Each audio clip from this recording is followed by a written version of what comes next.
Ang pinakamalaking trahedya raw na maaaring maranasan sa buhay ay hindi ang kabiguan, kundi ang matuklasang ang akala mong pag-angat sa tagumpay ay isa palang pag-akyat patungo sa isang maling pader o sa isang maling ambisyon o maling pangarap.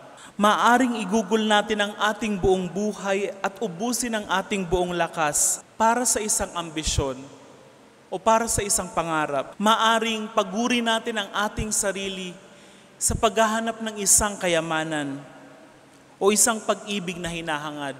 Ngunit dapat na maglaan din tayo ng kahit isang saglit upang tanungin ang ating mga sarili, ito nga ba ang kayamanan na nais kong makamit?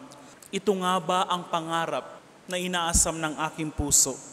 Mga kapatid, sana sa tuwing tayo ay nangangarap ng anumang tagumpay, sana sa tuwing tayo ay naghahanap ng anumang yaman, material man ito o hindi, matuto rin tayong pangarapin ang pangarap ng Diyos para sa atin.